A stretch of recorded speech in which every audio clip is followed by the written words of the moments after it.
नमस्कार, तुम्ही बघत आहात प्रखर न्यूज। महाराष्ट्र दिन आणि कामगार दिन निमित्त राज्यभर उत्साहाचे वातावरण पाहायला मिळाले।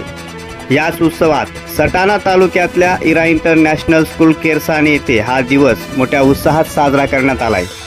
कार्यक्रमाची सुरुवात मुख्याध्यापिका मेघा सोनवणे यांच्या हस्ते ध्वजारोहणाने करण्यात आली। यावेळी संस्थेचे पदाधिकारी आणि मान्यवर मोठ्या संख्येने उपस्थित होते। विद्यार्थ्यांना महाराष्ट्र दिन आणि कामगार दिनाचे महत्त्व समजावून सांगण्यात आले। तसेच मान्यवरांच्या हस्ते वार्षिक मार्कशीटचे वितरण करण्यात आले।